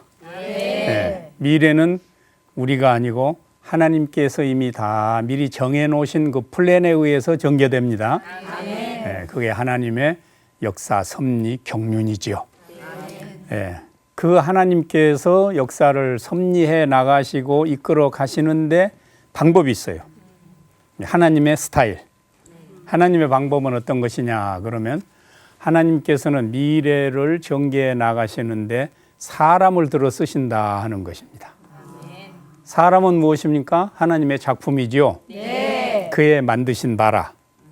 작가이신 하나님께서는 그의 역사를 섭리해 가시는, 전개해 가시고 통치하시는데 그의 작품을 소도구로 들어서 쓰십니다. 여러분들은 하나님의 미래의 선한 도구로 쓰임받는 자들입니다. 아멘. 옆에 분들과 인사를 나누십시다. 그대는 눈부십니다. 그대는 눈부십니다. 그대는 눈부십니다. 주관자께서 그의 작품을 선한 도구로 사용하시는데 그러면 누가 지도자냐 여기서 그런 질문을 해볼 수가 있습니다. 지도자는 어떤 거대한 조직이나 또는 어떠한 다수에 의해서 출현하는 그 지도자가 아니고 지도자는 정의가 이렇게 됩니다. 나 이외에 사람에게 영향력을 행사하는 사람은 지도자다. 여러분은 모두 지도자입니다. 아멘. 다시 한번 그대는 눈부신 지도자입니다. 그대는 눈부신 지도자입니다. 그대는 눈부신 지도자입니다. 미래를 어떻게 이끌어갈 것이냐, 지도자로서 어떻게 리더십을 발휘할 것이냐, 앞에서 서로를 억지로 끌고 가는 그런 스타일이냐, 뒤에서 소가 가는데 그냥 매달려서 끌려가는 그런 스타일이냐, 아니면 소 잔등 위에 떡 올라타서 마음대로 방향을 지시하면서 가고자 하는 곳으로 소를 이끌어가는 지도자가 될 것이냐. 그것은 지혜로운 지도자는 그렇게 할 수 있을 것이다. 그래서 이 시간에는 지혜로운 지도자는 어떤 모습이냐, 지혜로운 미래 크리스찬은 어떤 모습이냐, 그것을 소개하고자 합니다. 첫 번째는 깨어있는 자가 미래를 이끌어간다. 잠들어 있으면 미래를 이끌어갈 수가 없지요. 2차 대전 때에 이제 군대에 모병에 이제 그 징집에 간 청년이 있었습니다. 소설 공부하다가 갔어요. 그러니까 소설 공부하다가 갔으니까 뭐 세상 물정은 잘 모를 거 아닙니까? 백면서생이라고 그러는데 잠수함 부대에 배속을 받았습니다. 해군 잠수함 부대. 잠수함에 가니까 상관이, 직속 상관이, 너 뭐 하다 왔어? 예, 소설 공부하다 왔습니다. 위아래로 쓱 살펴보더니 뭐 별 볼 일 없어 보이니까 이 신병을 그냥 저리 가 하더니 한 일주일 되니까 다시 불러서 이리 와 하더니 그 잠수함 한쪽 귀퉁이에 조그마한 공간이 있는데 거기 딱 쭉 끌고 쭈그려 앉아 있도록 합니다. 그것이 그 신병의 그 보직입니다. 거기에. 그 이제 시간 되면은 밥을 넣어주고 하루에 한 번씩 직속 상관이 와서 뚜껑을 열어보고 이 신병의 얼굴을 천천히 살펴보고 호흡을 들어보고 눈빛을 보고 또 뚜껑을 딱 닫아놓고 가버려. 계속 자기는 거기서 근무하고 있는 겁니다. 그것이 근무입니다. 전쟁이 이제 끝났습니다. 그래서 예편이라고 그러지요. 그래서 이제 민간이 된 후에 얼마 후에 자기가 알았다. 자기가 거기 잠수함에 쭈그려 앉아 있는 그 장소에 평소에는 토끼를 2-3마리 잡아 넣어 놓은대요. 왜 잡아 넣어 놓느냐? 그때 당시는 이 잠수함 안에 있는 산소를 측정하기 위해서 토끼를 잡아 넣어 놓는데 전투 중에 토끼가 죽어버리니까 이제 별 볼 일 없는 신병을 토끼 대신 그 자리에 놔두고 산소를 측정했다고 그럽니다. 그 별 볼 일 없는 신병의 얼굴빛과 눈빛과 호흡을 보면서 그러면은 그 잠수함 공동체 안에 산소가 고갈되는 것을 누가 제일 먼저 느낄 수 있을까요? 신병. 그렇습니다. 신병이 잠들어 버리면 어떻게 되겠습니까? 그 공동체는 어떻게 되겠습니까? 우리 크리스찬들이 이 사회에서 여러분들의 얼굴빛과 눈빛과 호흡을 보면서 이 사회의 정의가 어느 정도 고갈되었는가 또는 정의가 어느 정도 선포되고 있는가를 측정할 수 있다면 여러분들은 훌륭한 걸어다니는 지도자인 것을 축원합니다. 예, 축하합니다. 옆에 분들과 함께. 예, 걸어다니는 축하합니다. 지도자님이시여. 축하합니다. 예. 그래서 사도 바울이 권면을 하지요. 로마서 13장에 보면은 11절, 14절까지입니다. 로마서 13장 11절. 11절 앞에가 10절이 있는데 그것도 아주 중요한 성경 구절이죠. 네. 사랑은 율법의 완성이다. 그다음에 11절로 가서는 너희가 이 시기를 알거니와 그랬어요. 예. 사랑하고 존경하는 크리스찬 여러분들이시죠. 이 시기를 잘 아세요? 사도 바울은 그걸 전제를 해요. 너희가 이 시기를 안다. 이 때를 잘 알거니와 자다가 깰 때가 벌써 되었으니 이는 이제 우리의 구원이 처음 믿을 때보다 가까웠습니다. 밤이 깊고 낮에 가까웠으니 그러므로 우리가 어둠의 일을 벗고 빛의 갑옷을 입자. 놀라운 경고의 말씀이지요. 낮에와 같이 단정히 행해라. 예, 술 취하지 말라, 방탕하지 말라, 예, 음행하지 말라, 호색하지 말라, 예, 시기하지 말라. 예, 오직 예수 그리스도로 옷 입고 정욕을 위하여 육신의 일을 도모하지 말라. 깨어 있는 자가 미래를 이끌어갑니다. 아멘. 다음으로는 사랑이 있는 자, 사랑하는 자가 미래를 이끌어갑니다. 예, 다 같이. 사랑이 제일이다. 사랑이 제일이다. 그렇습니다. 사랑이 뭡니까? 사랑이. 성경에서 말하는 사랑이 무엇일까요? 요한복음 3장 16절이죠. 하나님께서 이 세상을 사랑하시는 것. 그래서 독생자를 보내주시고 그를 믿은 자는 멸망치 않고 영생을 얻게 하는 그것이 하나님의 사랑입니다. 요한일서 3장 16절. 똑같은 3장 16절이에요. 요한일서 3장 16절은 그 사랑이 어떤 사랑인가를 설명해 줍니다. 그가 우리를 위하여 목숨을 버리셨으니 이로써 우리가 사랑을 알고 예수께서 우리를 위하여 목숨을 버리시는 것 그게 사랑입니다. 네, 그걸 우리가 이제 아가페옴, 아가페 사랑이라고 말을 켜지요. 하나님께서 우리를 사랑하시는 것, 예수님께서 우리를 사랑하시는 것. 그 다음에 이렇게 나갑니다. 그러므로 우리도 친구를 위하여 목숨을 버리는 것이 마땅하니라. 사랑. 사랑이 바로 장밋빛 미래를 창조해 갑니다. 네. 요한복음 21장에 보면은 부활하신 주님이 바닷가에서 첫 번째 조찬 모임을 갖지요. 제자들과. 이글거리는 모닥불 앞에서 베드로를 보고 묻습니다. 베드로야 네가 나를 사랑하느냐? 세 차례 확인을 합니다. 그 다음에는 어마어마한 사명을 주지요. 지금까지는 네가 나를 따라다니는 양이었다. 이제는 너도 목자다 이거죠. 내 양을 치라. 내 양을 먹이라 했어. 사랑. 사랑이 리더십의 첫 번째 덕목인 것입니다. 여러분, 예, 사랑하는 자는 승리한다. 그렇습니다.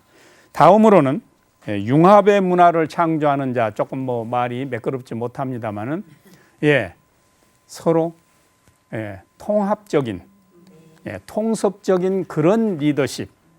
그러니까 솔로가 아니고 합창, 오케스트라 지휘와 같은 다양한 다중화된 그런 문화들과 더불어 리더십을 행사하는 것이지요. 학문세계에서는 이제 칸실리엔스란 말을 씁니다만은 윌슨 교수가 썼던 말인데 이화여대 최재천 박사가 통섭이란 말로 번역을 했는데 생물학을 중심으로 모든 학문을 다 한 군데로 모은다 하는 것이죠. 그거 이제 통섭입니다. 저는 이제 그 통섭이란 말보다는 통전이란 말을 씁니다만 통전은 이제 거느릴 통자하고 통일이라고 하는 거느릴 통자하고 온전전자 해서 통전이란 말을 씁니다. 성경도 통전적으로 보고 그리고 우리의 삶도 통전적인 삶이 돼야 된다. 국어사전에는 없는 말이죠. 아, 여러분들 오늘 수지 맞았어요? 네. 국어사전에 없는 단어도 하나 가지고 통전. 이것은 에베소서 1장 9절 10절을 근거로 해서 만든 겁니다. 특히 에베소서 1장 10절에 보면은 하늘에 있는 것이나 땅에 있는 것이 다 그리스도 안에서 통일되게 하려 하심이라. 그리스도를 통해서 구약을, 그리스도를 통해서 신약을, 그리스도를 통해서 역사를, 그리스도를 통해서 정치를, 그리스도를 통해서 경제를, 그리스도를 통해서 어제를, 그리스도를 통해서 오늘을, 그리스도를 통해서 미래를 바라보는 것. 이 통일, 그리스도 안에서 통일되게 하시는 것. 그것을 위해서 주님이 이 땅에 오셨습니다. 아나케 파나요라고 그 원어로는 좀 긴 아나케 파나요 사스다이 좀 긴 단어예요. 이렇게 해서 통전적인 그런 자질을 가진 사람이 미래를 이끌어갈 수 있다. 다음에 우리 다 같이 한번 따라합시다. 투명한 자가 미래를 이끌어간다. 투명한 자가 미래를 이끌어간다. 지식정보 사회는 우리 모두가 유리로 된 집에서 살아요. 더 이상 감춰둘 것이 없어요. 비밀 해체 시대. 바야흐로 비밀은 없나니 어느 곳에도 없습니다. 누가복음 12장 1절, 2절, 3절에 보게 되면은 감추인 것이 드러나지 않는 것이 없다고 그랬어요. 또 숨겨둔 것이 드러나지 않는 것이 없어요.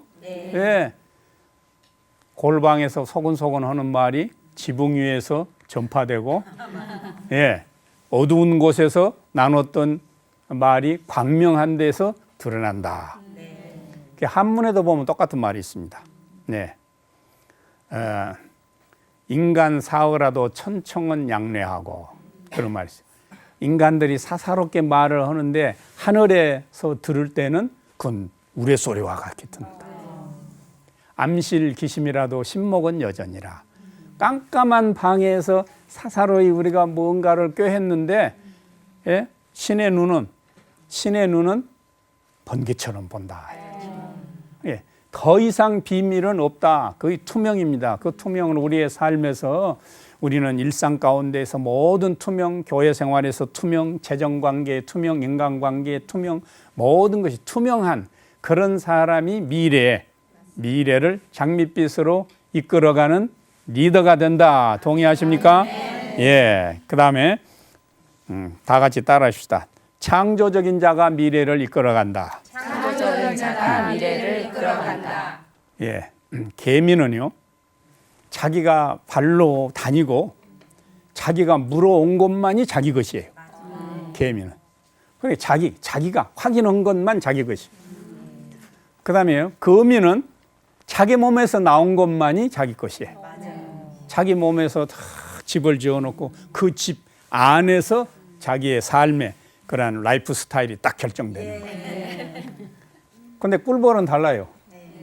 꿀벌은 많은 다양한 꽃에 가서 꿀을 다 따지만 그것이 자기에게 들어와서 재생산, 재창조해 내는 것이죠. 자, 나는 개미냐, 나는 거미냐, 나는 꿀벌이냐. 우리가 선택할 수 있어서 참으로 난감하도다. 여러분의 몫입니다. 창조적인 자, 끊임없이. 그 다음에 따라하십시다. 동굴의 우상을 버려라. 동굴의 우상을 버려라. 일찍 이제 베이컨이 한 말인데요. 그게 한 10여 년 전에 일본의 공포의 독서가라고 알려져 있는 다치바나 다카시라는 사람이 있습니다. 그 사람이 아마 40년생인가 될 것 같습니다만 일본의 고양이 빌딩을 가지고 있는데 그때 당시에 10여 년 전에 그 사람이 4만 6천 권의 책을 읽었다. 그리고 그 책을 가지고 있다. 지금은 아마 10만 권쯤 읽었을지 모르겠습니다만은 그보다 더 많이 읽은 이게 그 사람보다도 훨씬 한 20년 전 사람이지만 니시라는 사람이 있습니다. 의사지요. 니시가 쓴 책이 니시 요법이란 것이 번역돼서 우리나라에도 오래전에 나왔습니다만 그 서문에 보면은 약 7만여 권의 책을 섭렵했다라고 나옵니다. 우리나라에서 제가 확인한 책을 많이 읽었던 사람 중에는 심군식 목사라고 있었습니다. 고인이 됐지요. 고신총회의 총무를 역임했던 심군식 목사님이 3만 권의 책을 읽고 3만 권의 책을 고신대학교에 기증을 했습니다. 또 역시 작고한 고인이 됐습니다마는 한명수 목사님이라고 창운대 교회를 시무했던 목사님입니다. 그 목사님도 약 3만 권에 가까운 책을 읽고 가지고 있었습니다. 그래서 역시 지방신학교에 기증을 하고 별세를 하셨습니다마는 책을 읽는다는 것 그것은 다양한 인문학을 접하는 것이죠. 이 다치바나 다카시가 쓴 책이 있습니다. 그저 유명한 것이 무엇이냐? 동경대생들은 바보들이 되었는가 하는 책이에요. 번역돼서 우리나라에 나왔습니다. 동경대생들은 바보들이 되었는가? 왜? 동경대생들은 다 교양이 없다. 그가 말하는 교양은 뭐인가? 자기 전공 이외의 인접 학문은 전혀 모른다는 겁니다. 그 교양머리가 없다는 겁니다. 그래서 동굴만 파고 들어가는 자기의 전공 분야만 파고 들어가는 동경대생들은 다 바보들이다.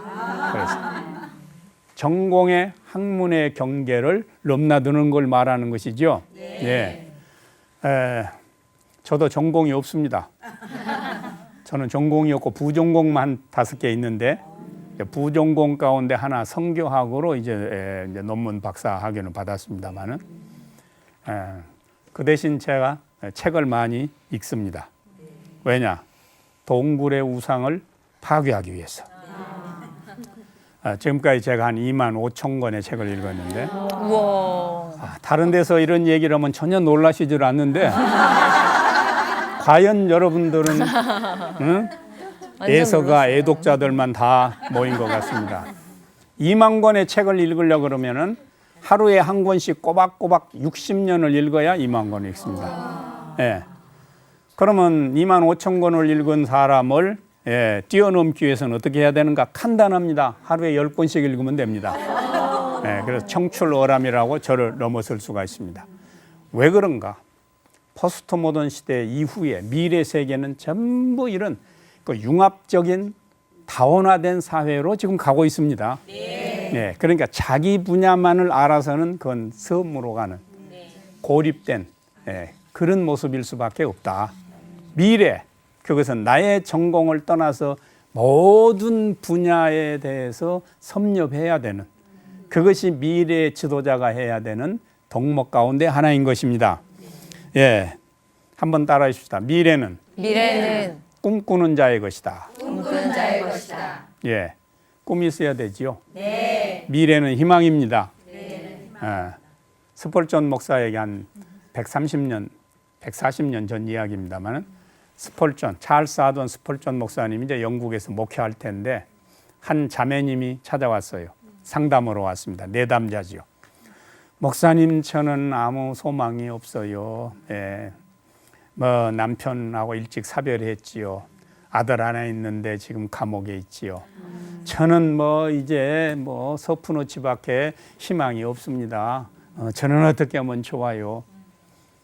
그래, 스펄전 목사가 가만히 듣다가 지갑을 턱 꺼내서 3파운드를 또 꺼내가지고 자매님, 이 3파운드 서푼어치밖에 안 된다고 그러니까 3파운드 줄 테니까 그 3파운드 서푼어치 소망을 나에게 파시오.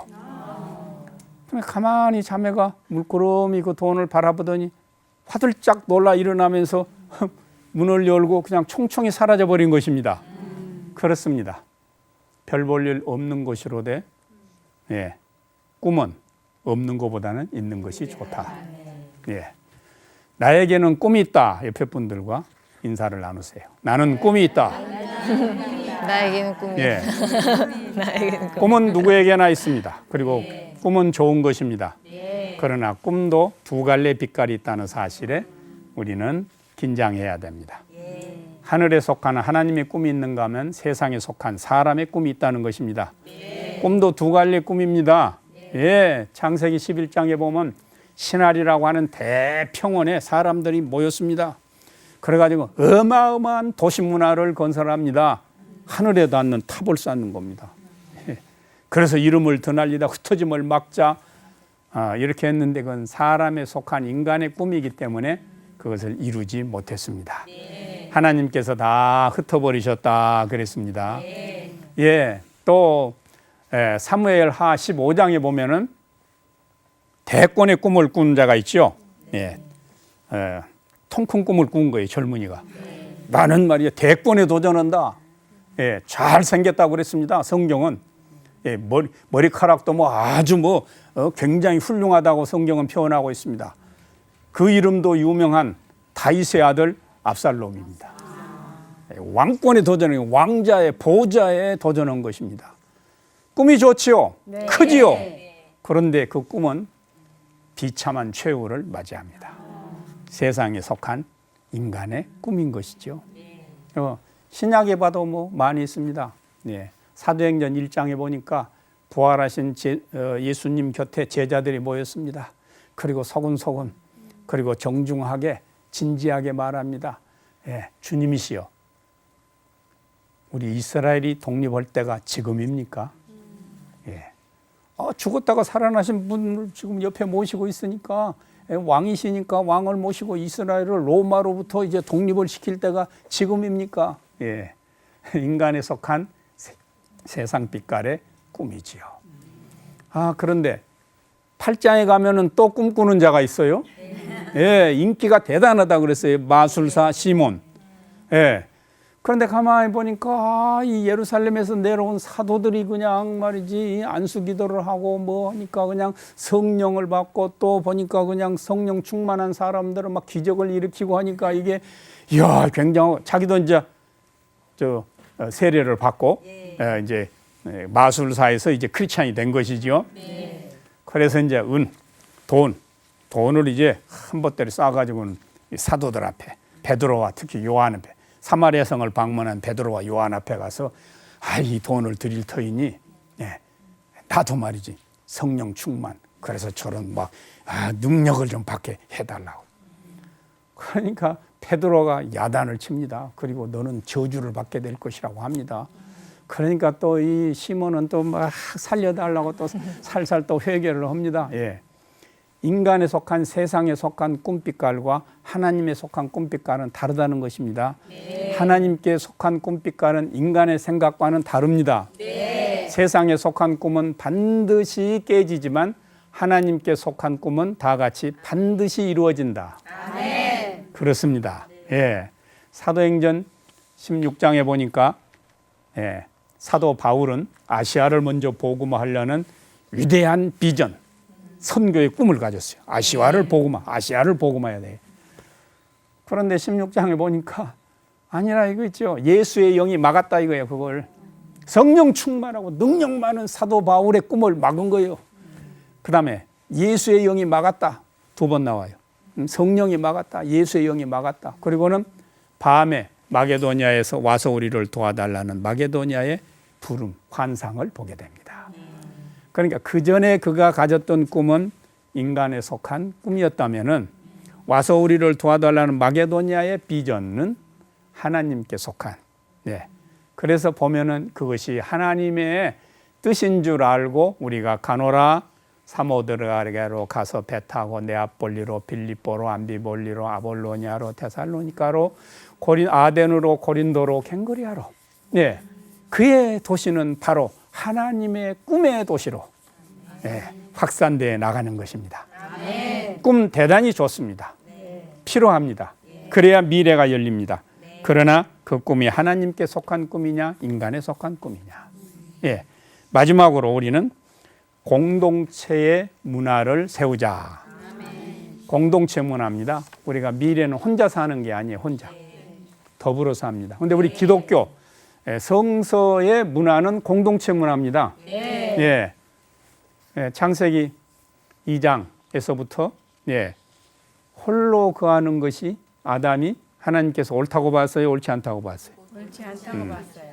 그래서 함께 거할 사람을 만들지요. 예, 이 공동체입니다. 그것이 가족 공동체지요. 가족 공동체입니다. 예수님께서는 가족 공동체로 오셨습니다. 장차 영원한 세계에 가면은 역시 가족 공동체.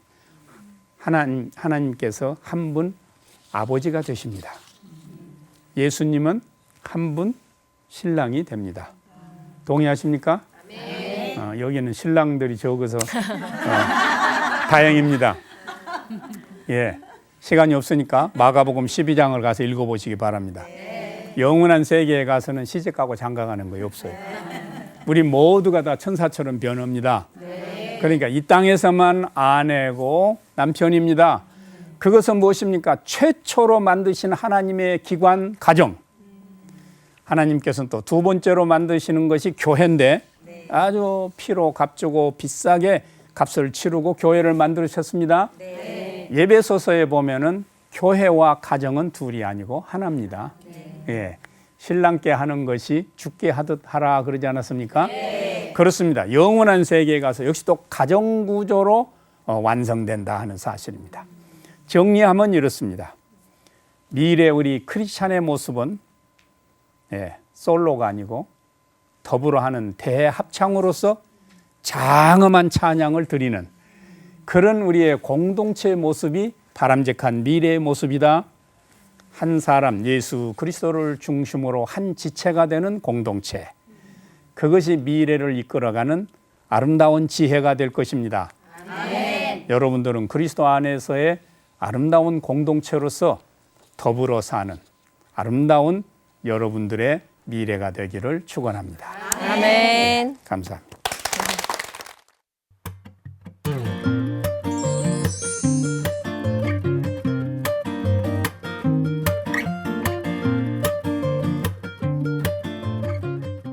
영원한 롤모델은 예수 그리스도이십니다. 새롭게 미래를 디자인하는 것, 그것이 바로 그리스도의 표준. 그리스도께서 어떻게 생각하시는가? 성경이 뭐라고 말하는가? 여기에서 드로잉을 해야 되는 것입니다. 도전은 눈부십니다. 미래, 꿈이 있습니다. 우리는 미래를 향해서 끊임없이 도전해야 된다. 침노하는 자가 얻는다. 천국의 비밀이지요. 끊임없이 우리가 도전해야 된다 하는 것은 미래는 아까 예레미야의 그러한 기록처럼 미래는 우리에게 하나님께서 준비해 주신 엄청난 축복의 세계이기 때문에 그렇습니다. 그래서 미래, 최종적인 미래는 밝아올 것입니다.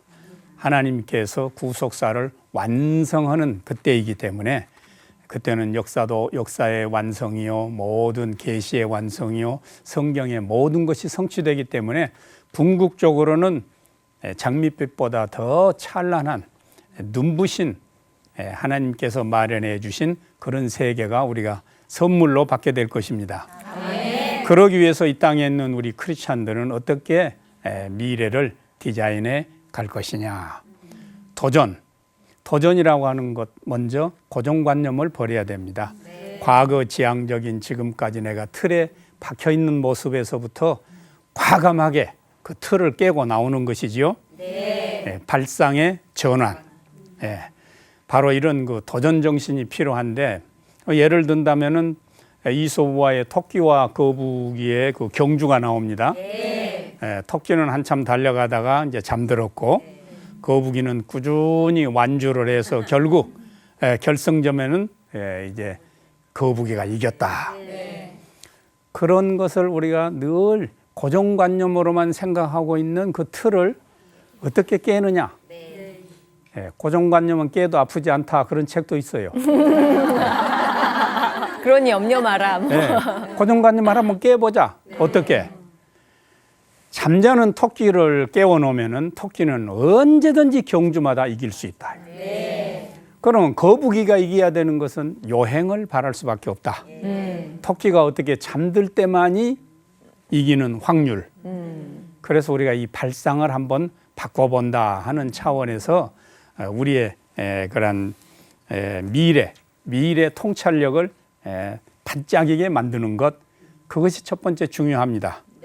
그것이 끌려가는 것이 아니고 바로 자기가 이끌어가는 지도자의 리더십이지요.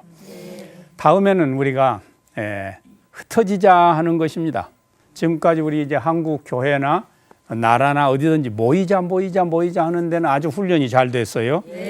흩어지는 것, 미래는 모여서 한 곳에서만 다 사는 게 아닙니다. 전부 다 흩어져 있습니다.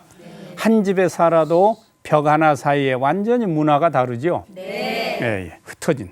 그래서 흩어짐의 지혜를 우리가 잘 포착해야 되는데 교회 그러면은 그걸 이제 에클레시아란 말로 표현하는데 에클레시아란 말은 성경에 사도행전 19장 39절에 처음 등장합니다.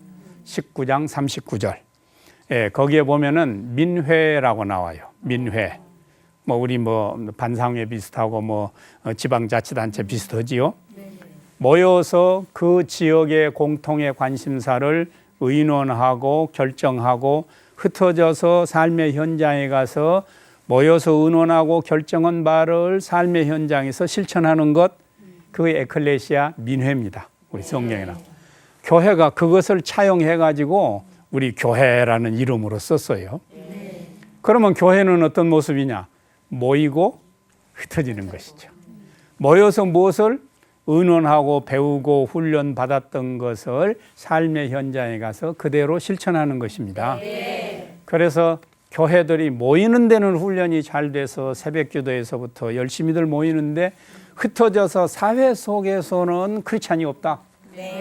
사회성이. 미래는 그런 사회에서는 아무 의미가 없다. 교회 안에서만의 그 모임, 그것이 이제는 흩어져서 가라 하는 모든 문화권으로 가고 모든 족속으로 가고 공간과 민족과 언어를 넘어서서 가는 것입니다. 가는 것.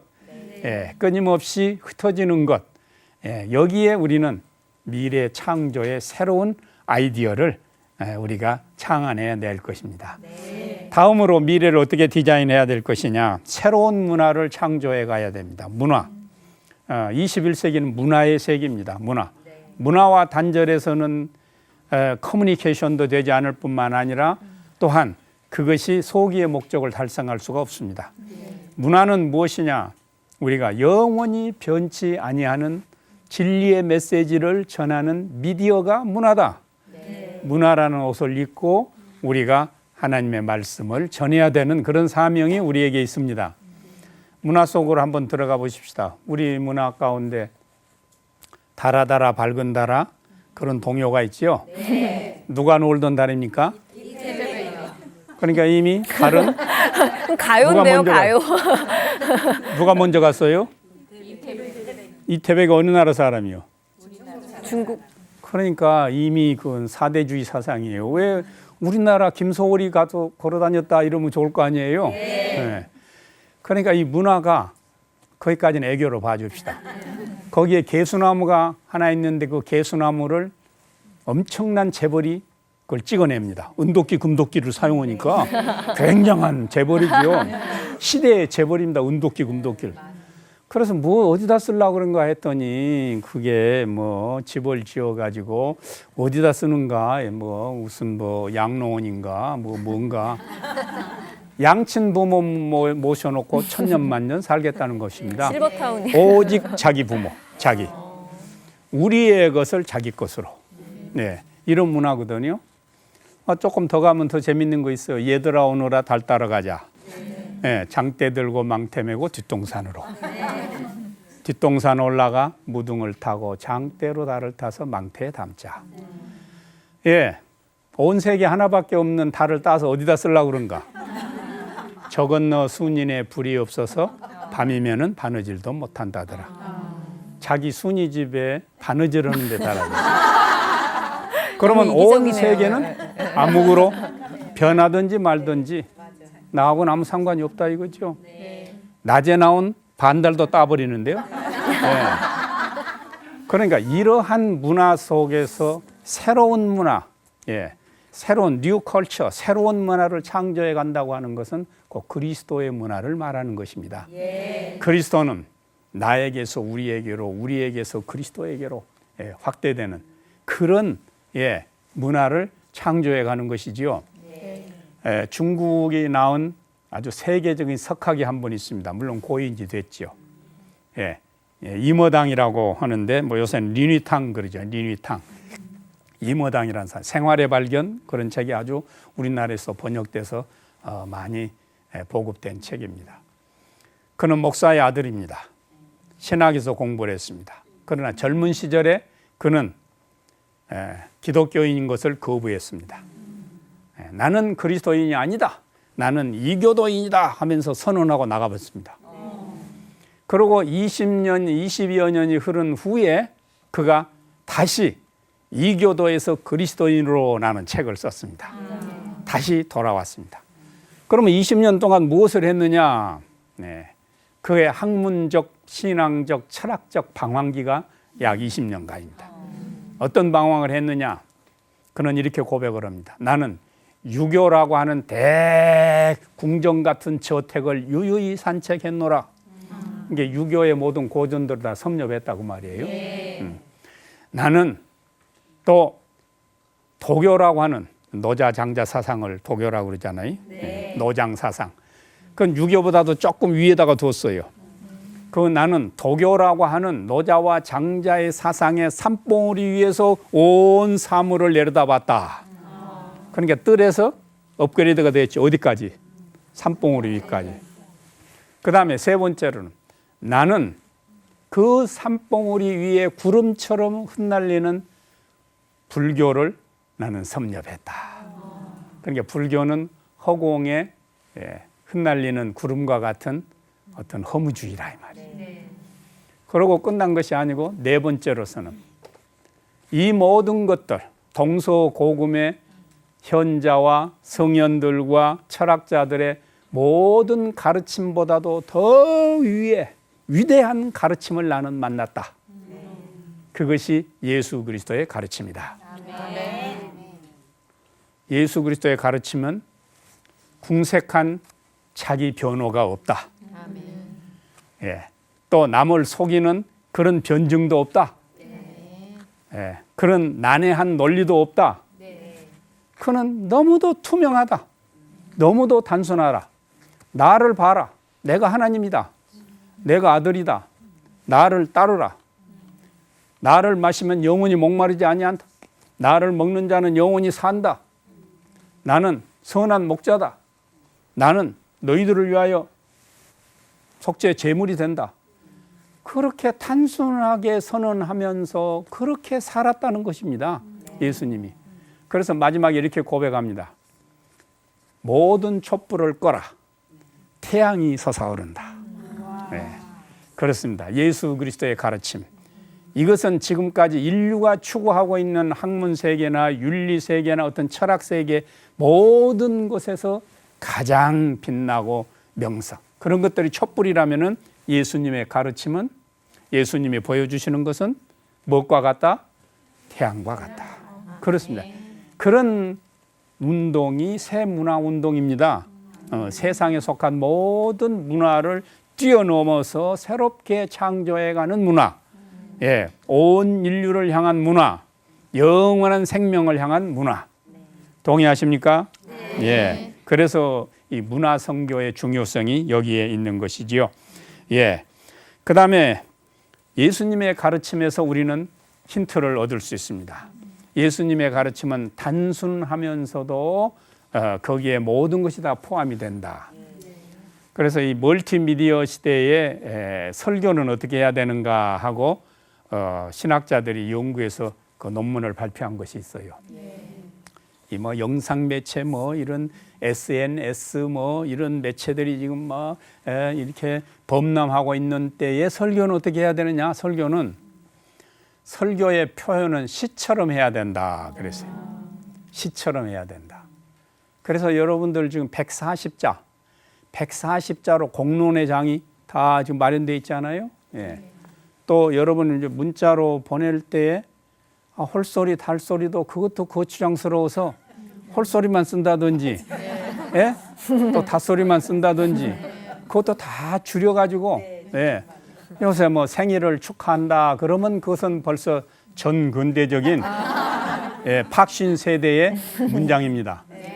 근데 뭐 생일 축하 기억자를 빼버려야 돼요. 아, 그러면 그건 신세대 그 표현이다.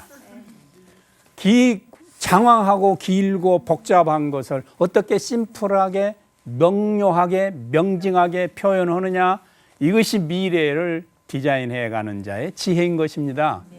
요즘 젊은이들 사이에 많이 환영을 받고 유통되고 있는 시가 있습니다. 나태주 시인이 쓴 풀꽃이라는 거. 오래 보아야 이쁘다. 예. 자세히 보아야 사랑스럽다. 너도 그렇다. 예. 뭐 더 짧은 시가 있지요. 이제 장콕도 시라고도 합니다만은 내규는 소라 껍질 바다 소리를 그리워한다. 그보다 더 짧은 시가 있습니다. 이게 불란서 사람의 시입니다만은 뱀이라는 시인데 너무 길다.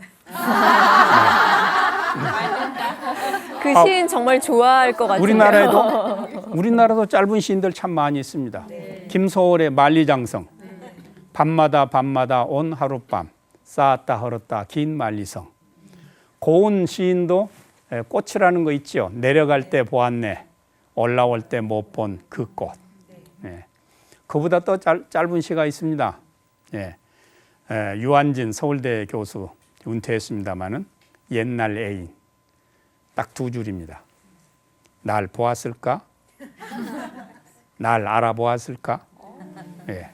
단지 그 시가 훌륭한 내면의 정서를 전달한다고 해서 극서정시라는 걸로 지금은 분류를 하고 있습니다. 긴 것을 어떻게 짧게, 그 이제 인터뷰의 규제라고 하는 내리 킹이 그런 말을 했어요. 질질 끌지 마라. 한마디면 된다. 이건 뭘 말하느냐. 앞으로 설교 시간도 짧아져야 된다는 얘기 아닙니까? 그렇게 되면. 가장 반응이 좋네요. 이때 꼭 강의 중에. 미래가 우리에게 오는 도전인 것입니다. 어떻게 명징한 표현을 할 수 있느냐 하는 것이죠. 결론 부분으로 가서 다 같이 한번 따라해 봅시다. 주어를 바꾸면 미래가 보인다. 미래를 디자인하자, 미래를 창조하자, 미래로 가자, 미래에 도전하자, 그러니까 오해가 있다고 제가 이미 언급을 했습니다. 내가 하는 것이 아닙니다. 인간이 하는 것이 아닙니다. 인간의 지혜, 인간의 무슨 기술, 인간의 힘이 하는 것이 아닙니다. 만약에 우리가 어떤 물량적인 거, 힘, 군중을 가지고 뭘 한다 그러면은 그것이 진리가 될 수가 있습니다. 근데 진리가 아닙니다. 다수가결, 많은 사람은 진리가 아닙니다. 출애굽기 23장 2절 3절, 출애굽기 23장 2절 3절에 보면은 하나님께서 모세에게 엄히 경고합니다. 다수를 따라 악을 행치 말라. 다수가결이 최고의 선입니까? 아닙니다. 그건 사회에서 민주주의라고 하는 제도가 지금 발전해 가면서 다수가결이면 그거 따라야 된다 하는 것이지요. 그러나 교회에서는 다수가결보다도 더 중요한 것이 성서의 진리입니다. 요한복음 6장에 보면은 보리떡 5개, 물고기 2마리로 6,000명, 하면 2만 명도 더 되겠지요. 그런 많은 군중을 다 그런 먹이는 표적을 보면서 군중들은 예수님을 임금 삼으려고 그랬어요. 15절에 보면, 6장 15절에 보면 임금, 즉 경제 대통령 만들자. 경제 대통령. 저런 분을 우리의 왕으로 모시면은, 임금으로 모시면 우리가 먹을 것 걱정 안 해도 된다 이거죠. 농사 안 지어도 된다. 그래서 그들은 바로 그 예수님을 임금 삼으려고 그러니까 성경은 기록하고 있습니다. 예수님은 급히 그 자리를 피하셨다. 그리고 요한복음 6장 26절 27절에 가면은 예수님이 엄히 경고를 하지요. 저 군중들이 나를 따라다니는 것은 떡을 먹고 배가 부르니까 나를 따라다닌다. 먹을 걸 주니까 내가 인기가 상승했다 이거죠. 그 다음에 27절에 썩을 양식을 위하여 일하지 말고 영생할 양식을 위하여 일하라. 엄히 경고를 하는 것입니다. 그러니까 우리가 새롭게 미래를 디자인하는 것, 그것이 바로 그리스도의 표준, 그리스도께서 어떻게 생각하시는가, 성경이 뭐라고 말하는가, 여기에서 드로잉을 해야 되는 것입니다. 미래에 대한 줄을 그어야 되는 것입니다. 미래에 대한 청사진을 만들어야 되는 것이지요.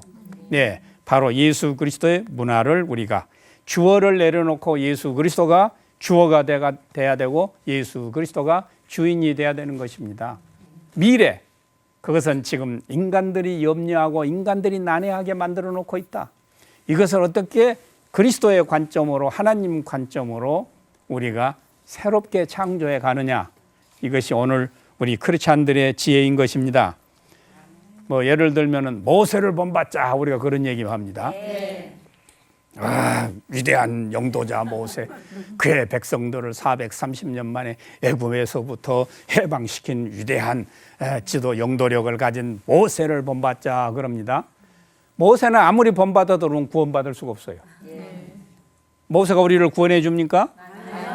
그건 역사적인 모형입니다. 네, 신명기 18장 15절에 보면은 모세와 같은 다른 선지자를 하나님이 세우실 것이라 모세가 이미 예언을 해놨습니다. 그 예수 그리스도, 제2 모세로 오신 예수 그리스도가 우리의 영혼을 구원해 주십니다. 그러니까 우리의 미래는 이런 통찰에서 출발해야 돼요. 예, 야곱을 본받자, 요셉을 본받자. 그것은 인간이에요. 인본주의예요. 인간. 예, 인간 중심의 모든 사상과 모든 성경을 보는 시각을 우리가 다 떨어내야 됩니다. 하나님 중심, 예수 그리스도 중심. 영원한 롤 모델은 예수 그리스도이십니다. 의인은 없나니 한 사람도 없어요. 예수 그리스도만이 의인이십니다. 예, 그래서 예수 그리스도 중심으로 사물을 보는 건 예수 그리스도 중심으로 성경을 보는 것입니다. 그렇게 보는 지혜는 무엇이냐? 이미 한번 제가 언급했습니다마는 성경을 토막내서 보지 말고 성경을 선으로 봐야 된다 하는 것입니다. 구속사적 시각으로 성경을 보면서 우리가 신앙생활해야지. 나는 말이지, 나는 야곱을 본받아서 그래야 뭐 축복이 뭐 굉장한 축복을 받았지 않느냐. 근데요, 야곱이 받은 축복, 29장 안에 둘 얻었지요. 창세기 30장에 가면 엄청난 물질적 축복을 받았지요. 그런데 그 야곱이 130세가 되던 해에는 다 망해버리고 빈손으로 어디로 내려갑니까? 애굽으로 내려가요. 그래가지고 430년 동안 거기서 살다가 나와요. 야곱을 본받으려면 그렇게 살기를 원하십니까, 여러분? 아니요. 그렇습니다. 오직 예수 그리스도. 오직 예수 그리스도. 그 오직 예수 그리스도를 위해서는 어떻게 해야 되느냐? 예, 통전적인 시각을 가져야 되는데 그러기 위해서는 여러분들의 해야 될 일이 있어요. 가르치는 우리 목사님들은 성경을 통전적으로, 즉 예수 그리스도 중심으로 가르쳐 주십니다. 그런데 배우는 우리 교인들은, 우리 평신도들은 그 부분만, 한쪽 부분만 이렇게 토막을 내서 받아들이니까 미래는 전부 단절돼서 더불어 우리의 한 그리스도 공동체는 멀고 먼 옛 이야기가 되고 마는 것입니다. 두 집사가 아주 친했습니다.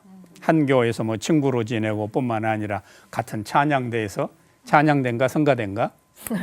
예, 그것도 찬양대가 맞다, 성가대가 맞다 그래요. 동해안으로 이제 수양회를 떠나는데 둘이 한 차를 타고 갔습니다.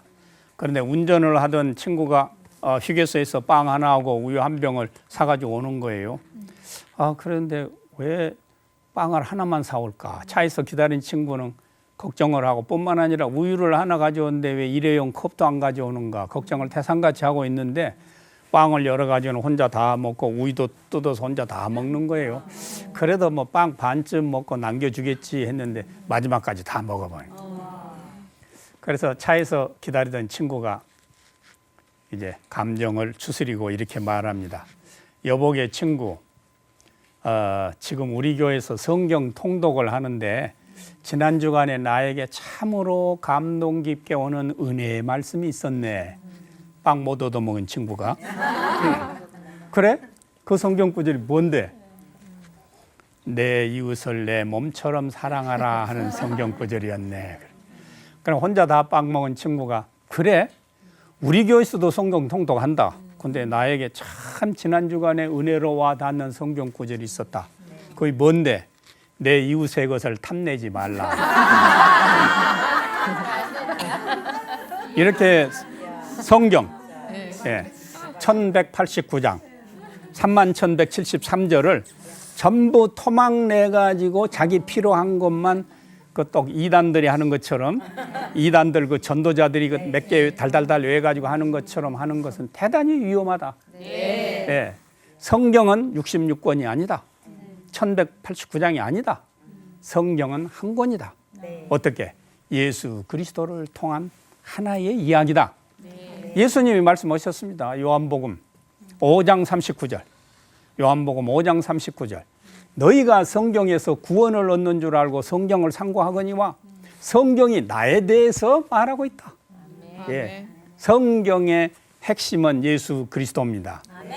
그러기 위해서는 어떻게 해야 되느냐? 여러분들이 기본적인 기초공사를 인프라라고 그러는데 기본적인 것을 준비를 해야 돼요.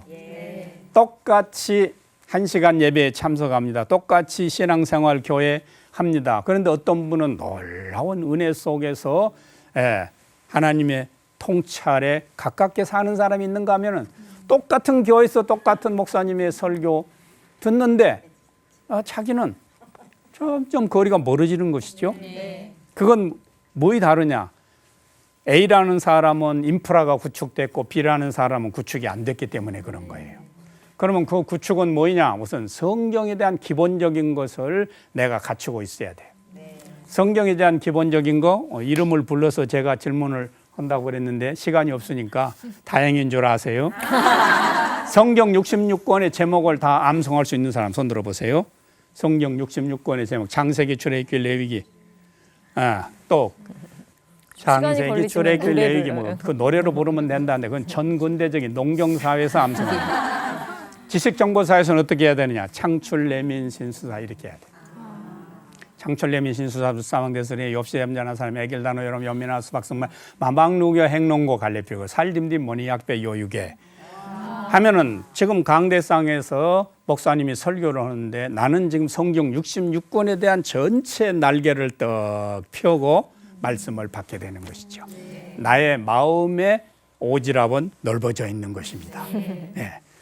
그 다음에는 또 어떻게 해야 되나? 기본적인 것을 다 기둥을 세워야 돼요. 기본적인 건 고유명사들이 기본적인 것입니다. 족보에 나오는 사람, 뭐 사사 이름, 뭐 왕들 이름, 기둥을 세워야 그래 내 머릿속에 성서라고 하는 집이 세워지지요.